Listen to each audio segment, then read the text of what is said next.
and welcome to the launch of the DLN white paper on transdisciplinarity that will be followed by a panel debate led by Roger afterwards, as Kam just said. The outline of the, I will try to do like this. The outline of the presentation will be as follows. I will start with a brief, some brief information about the context for the white paper before we will look more into the meanings of inter and transdisciplinarity. And then we will look at 3 key findings of this report and then go to the recommendations. As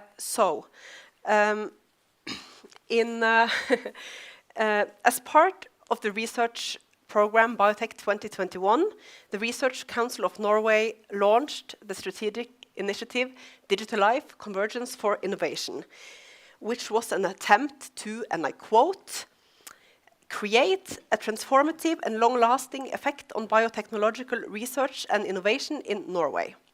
And this document, that is the Convergence for Innovation document, calls for increased collaboration between disciplines inside and outside of academia, and also focusing on the concept of transdisciplinarity. And as you can see here, the aim of the Digital Life Initiative is to create economic, societal, and environmental value in Norway from biotechnological research and innovation by encouraging transdisciplinary research. So, in 2015, as a part of the Digital Life Initiative, the Center of Digital Life Norway was established. The DLN mission was to create a vibrant, networked, transdisciplinary digital life community in Norway.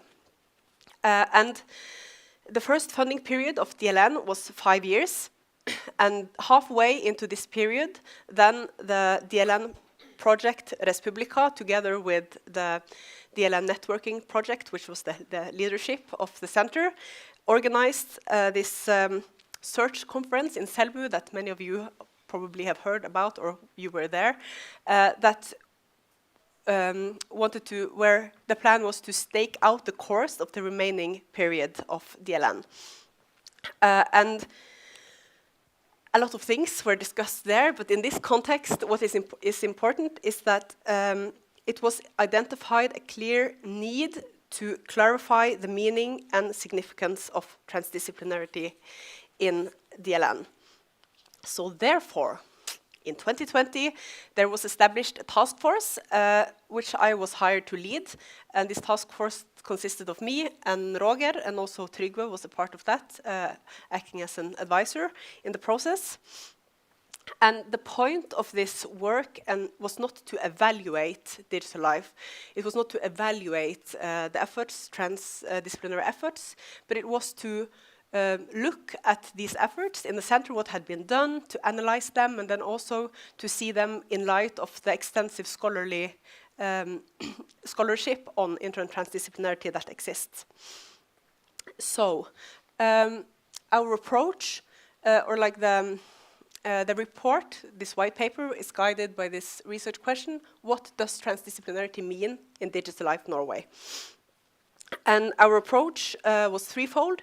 So we did a literature review on existing scholarship on inter and transdisciplinarity, and then we analyzed events and activities under the heading of transdisciplinarity. And thirdly, we did a round of focus group interviews and also some individual interviews in each of the 4 big cities, so Tromsø, Trondheim, Oslo, and Bergen.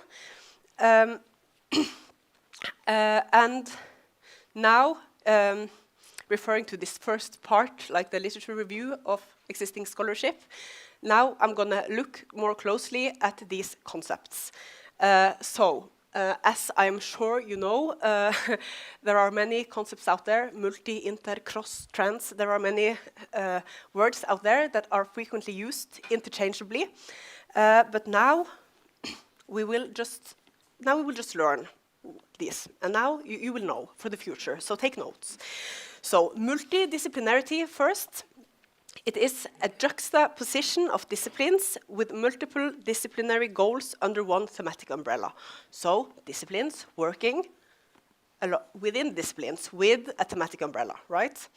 And then interdisciplinarity, it's a more integrated effort so it's interaction between one or more disciplinary fields aiming for a mutual integration of methods, of data, and of conceptual concepts. So its integration here is key when we talk about interdisciplinarity. And then we have transdisciplinarity, which designates a more comprehensive collaborative effort than multi and interdisciplinarity. So therefore, we're going to have a closer look at this. So in transdisciplinarity, the aim is to integrate different disciplinary knowledges, like in interdisciplinarity, but trans, however, signifies something more that goes beyond, that transcends, transgresses interaction between the disciplines. So usually the prominent transgressive ingredient in transdisciplinarity is that it takes on board experience-based knowledge.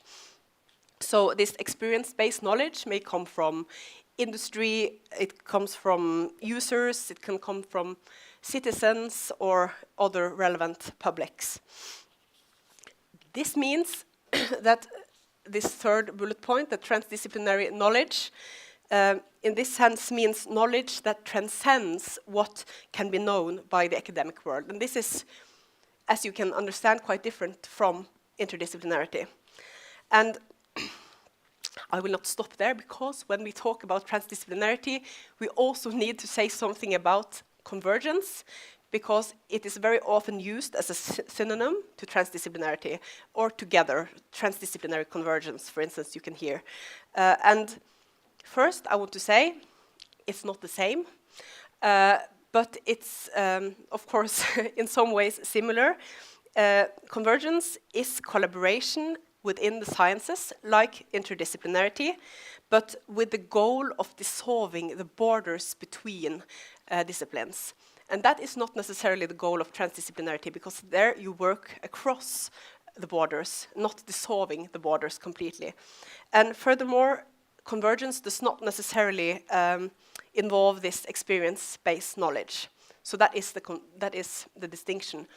But for now, we're going to just focus on inter- and transdisciplinarity, interdisciplinarity, collaboration within the sciences, transdisciplinarity, also with the inclusion of non-academic actors. So, what is important to understand when we're talking about inter- and transdisciplinary research politics, like now, or research policy, is that these policies are guided by a set of underlying assumptions, and scholarship, I'm going to go here now, scholarship on inter- and transdisciplinarity has identified 3 problematic assumptions made both in science and policy discourses on inter- and transdisciplinarity. And I have listed them here, and I'm sure you will recognize these either from policies or maybe from your own ideas about trans and interdisciplinarity. So the first one is interdisciplinary knowledge is better than disciplinary knowledge. The second assumption is that disciplines are silos that constrain the development of interdisciplinary knowledge. And thirdly, and the third underlying assumption is that interdisciplinary interactions are unconstrained by the status hierarchies and power asymmetries that operate within disciplines. And the concern here is not that these necessarily are wrong, even though they also, scholarship show that they also are wrong sometimes. But the concern here is that researchers and policymakers too often take these for granted. And this is important, according to scholars, because this has impeded systematical critical reflection and also close empirical examination of the political values underpinning calls for interdisciplinarity. And these values are interesting and important because they are often also tacit, they are often taken for granted, even though they are very significant and influential in research policies. So now that we have established that, we can move on to the 3 main findings of this report. First, Regarding the research question, what has the word transdisciplinarity come to mean in DLN? So we encountered 3 understandings of transdisciplinarity. So the first one is that transdisciplinarity is interdisciplinary collaboration within the natural sciences. So that would equal what we just learned is actually interdisciplinarity. This was the most prominent understanding in the center. Secondly, was that transdisciplinarity was collaboration with disciplines far from your own, very often between, or it was imagined as between social sciences and humanity, social sciences and natural sciences, for instance, and often, but not always, referred to as collaboration with the RRI people. And thirdly, some also had the understanding of transdisciplinarity as something more that also includes non-academic actors, or like, yeah, other actors. So our main conclusion is that the initiatives and or most events and activities that we analyzed in the center can be considered interdisciplinary initiatives that aimed at increasing collaboration between the scientists in the center. And also that it's been quite successful in doing so in many levels. So the second finding, which I think is important, is that there are some unintended consequences of interdisciplinarity in practice. And in particular for early career researchers, the challenge is that early career researchers, and especially within the numerical and modeling sciences, who also work on temporary contracts, are particularly vulnerable for delays in the experimental part. So I'm sure you have met this challenge if you have been working in a project either, because when you organize, or when research projects are organized in these work packages in a pipeline that follows each other, it's no surprise that if the biologists has some problems with their data that creates delays, then the bioinformaticians won't necessarily get their data in time, and then they have a problem if they're finishing their postdoc in 1 year. So these kind of problematic, and I think these are important to think about because we so often talk about all the great things about interdisciplinarity, but there are also some unintended consequences. And also relating to risks and time costs of interdisciplinary work, which is not novel, this is known, but still it's an important finding for us and in digital life context. The third finding is that we found that, or the accounts of scientists from the interviews suggest a potential for aligning transdisciplinarity better with the other focus areas in Digital Life Norway. So the other focus areas are innovation, industry collaboration, digitalization, and RRI. And especially we saw that RRI and innovation were the 2 most discussed focus areas in relation to transdisciplinarity. So I think also that we saw that RRI and transdisciplinarity has some potential of thinking these 2 together and not as separate focus areas, but to try to integrate them more. That was the 3 findings. And now I'm going to move on to the last slide, which is recommendations. And what I want to say about these is that our recommendations are conditional. We take it not to be our role to decide what DLN should do in its second funding period, because that seems to be the task for the DLN's various executive and governing bodies.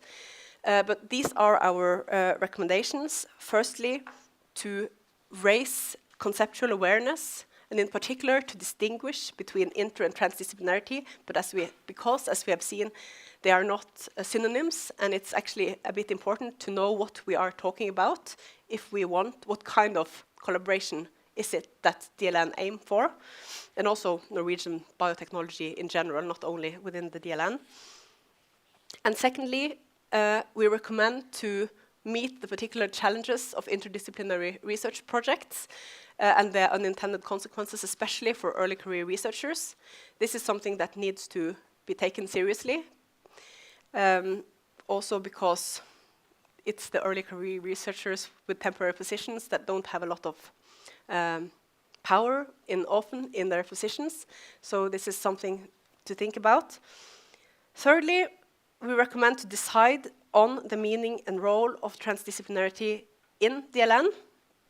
And then, depending on what is decided, we then recommend that if the choice is to develop more transdisciplinary research, then required expertise is likely to be called for, and also as well as inclusion of more non-academic actors, not merely as stakeholders, but also as knowledge holders.